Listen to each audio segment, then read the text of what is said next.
Hello दोस्तों, राधे राधे। स्वागत है आपका हमारे चैनल में। आज मैं आपको सुनाने जा रही हूँ एक महाभारत से जुड़ी कहानी।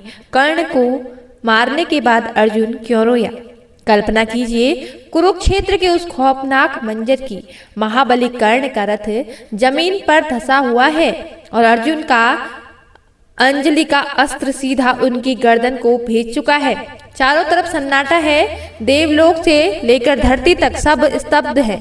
लेकिन रुकिए, जीत का शंखनाद करने के बजाय विजय पाने वाला अर्जुन कांप रहा है। उसकी आंखों में खुशी की चमक नहीं, बल्कि बेइंतहा दर्द और आंसू हैं। आखिर क्यों? जिस सबसे बड़े दुश्मन को मारने के लिए अर्जुन ने पूरी जिंदगी तपस्या की, आज उसी की लाश को देखकर वो इतना क्यों तड़प उठा। क्या अर्जुन को उसी वक्त कुछ ऐसा महसूस हो गया था जो बाकियों को नहीं दिखा, या फिर नियति कोई क्रूर खेल खेल रही थी? आज हम महाभारत के उस सबसे गहरे रहस्य से पर्दा उठाएंगे, जिसे सुनकर आपका भी दिल दहल जाएगा। सच वो नहीं है जो आप अब तक सुनते आए हैं। महाभारत का महायुद्ध अपने 17वें दिन पर आ पहुंचा था। यह वो घड़ी थी जिसका पूरी दुनिया को इंतजार था। महारथी कर्ण और गांडीवधारी अर्जुन का अंतिम मुकाबला, वर्षों की नफरत, कुरुक्षेत्र का वो अपमान और प्रतिशोध की आग आज बुझने वाली थी। भगवान श्री कृष्ण रथ की डोर थामे अर्जुन का मार्गदर्शन कर रहे थे और अर्जुन का लक्ष्य एकदम साफ था, सिर्फ और सिर्फ कर्ण का वध। जब कर्ण का पहिया फंसा और नियति के खेल के चलते अर्जुन ने उस निहत्थे योद्धा पर वार किया, तो एक पल के लिए जैसे समय थम गया। सूर्य पुत्र कर्ण धरती पर गिर पड़े। पांडव खेमे में जीत की लहर दौड़ गई। शंख बजने लगे, लेकिन उस विजय के शोर के बीच एक अजीब सी खामोशी थी।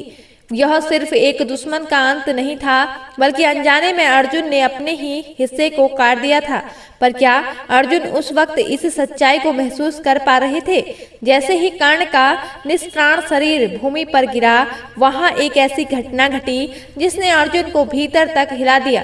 शास्त्रों में वर्णन आता है कि कर्ण के शरीर से एक अलौकिक ज्योति पुंज निकला।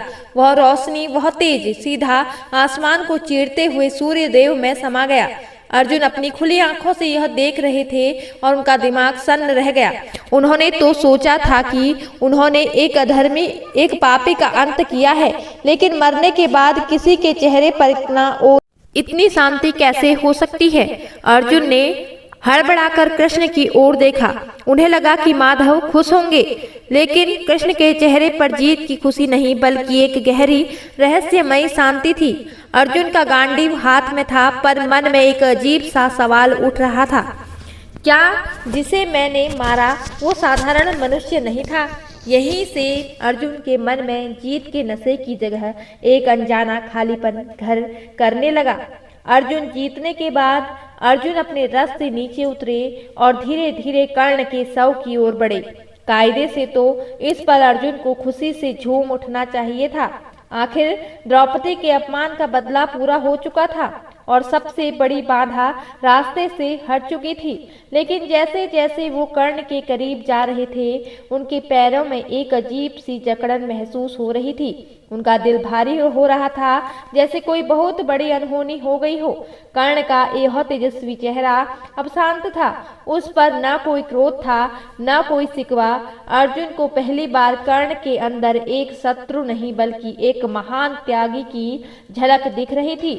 उनकी अंतरात्मा उन्हें कचोट रही थी। क्या यह सिर्फ एक योद्धा का दूसरे योद्धा के प्रति सम्मान था, या फिर वो खून का रिश्ता था जो अनजाने में ही अर्जुन को अपनी ओर खींच रहा था?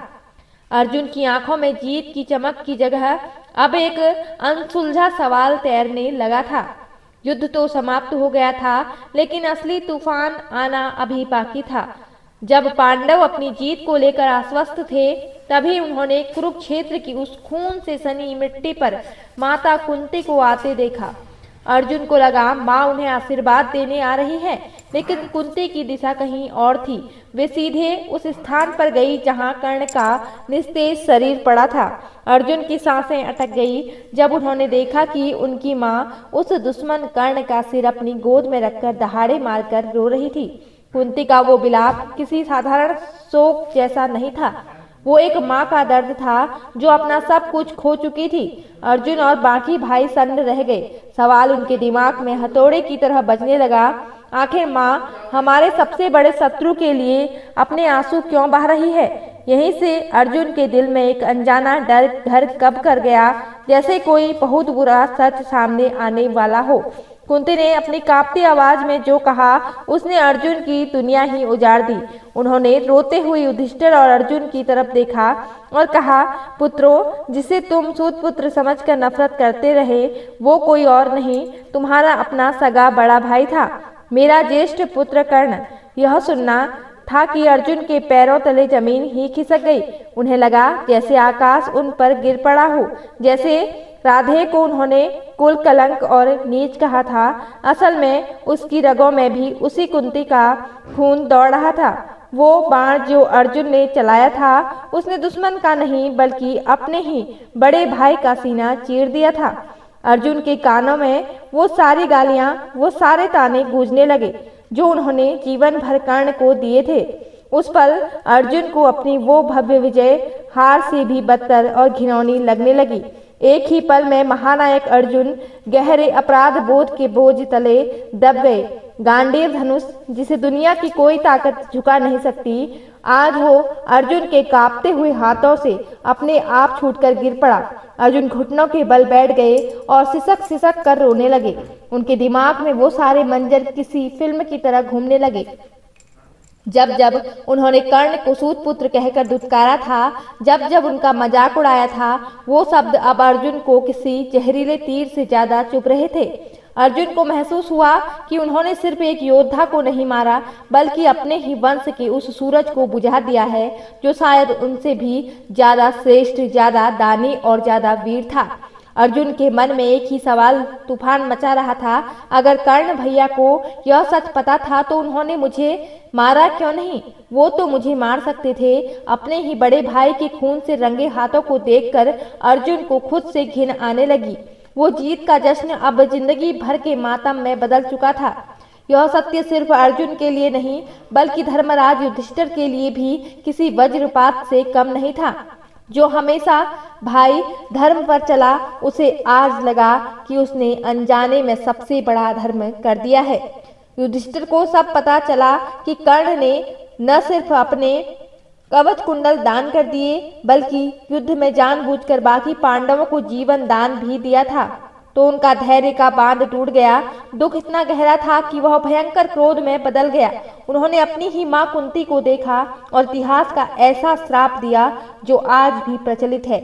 उन्होंने चीख कर कहा, क्योंकि आपने इतना बड़ा सत्य हमसे छिपाया, इसलिए मैं श्राप देता हूँ कि आज से नारी जाति कभी कोई रहस्य अपने पेट में नहीं छिपा पाएगी। सोचिए उस पल वहां का माहौल कितना भारी रहा होगा। एक तरफ भाई की लाश, दूसरी तरफ माँ का रोना और तीसरी तरफ वो श्राप।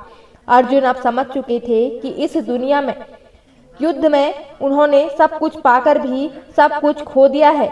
अर्जुन के आंसुओं के बीच श्री कृष्ण ने उस अंतिम रहस्य से पर्दा उठाया जिसने अर्जुन को पूरी तरह तोड़कर रख दिया। कृष्ण ने गंभीर स्वर में कहा, पार्थ, तुम्हें लगता है तुमने कर्ण को अपने पराक्रम से हराया है? नहीं, कर्ण को तो अपने वचनों और दानवीरता ने हराया है। अर्जुन ने जाना कि युद्ध से पहले ही कर्ण को यह सच पता था, फिर भी उसने दुर्योधन की मित्रता निभाई। सबसे बड़ी बात, कर्ण ने मां कुंती को वचन दिया था कि वह अर्जुन के अलावा किसी और भाई को नहीं मारेगा। युद्ध भूमि में कई मौके आए जब युधिष्ठिर, भीम, नकुल और सहदेव कर्ण की मुट्ठी में थे, लेकिन उसने उन्हें जीवन दान दिया। सोचिए, एक हाथ में हथियार और दूसरे हाथ में अपने भाइयों की जान, कर्ण किस द्वंद से गुजरा होगा। यह जानकर अर्जुन को अपनी वीरता एकदम तुच्छ लगने लगी। उसे महसूस हुआ कि कर्ण ने मरकर भी बड़े भाई का फर्ज निभाया और अर्जुन ने जीतकर भी एक छोटे भाई होने का हक खो दिया।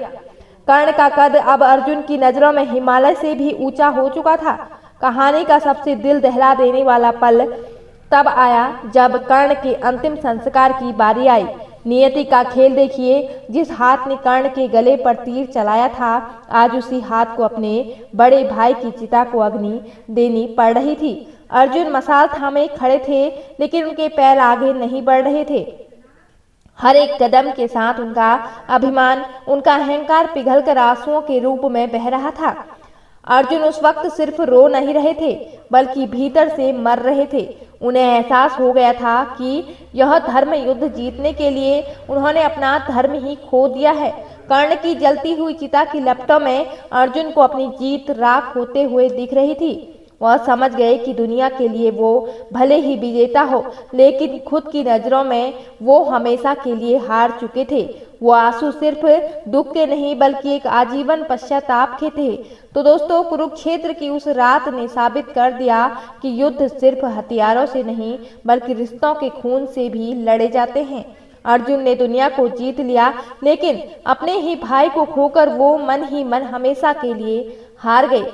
कर्ण का वो मूक त्याग आज भी हमें सिखाता है कि बड़ा वो नहीं जो जीतता है, बल्कि महान वो है जो सब कुछ जानते हुए भी अपनों के लिए हार स्वीकार कर लेता है।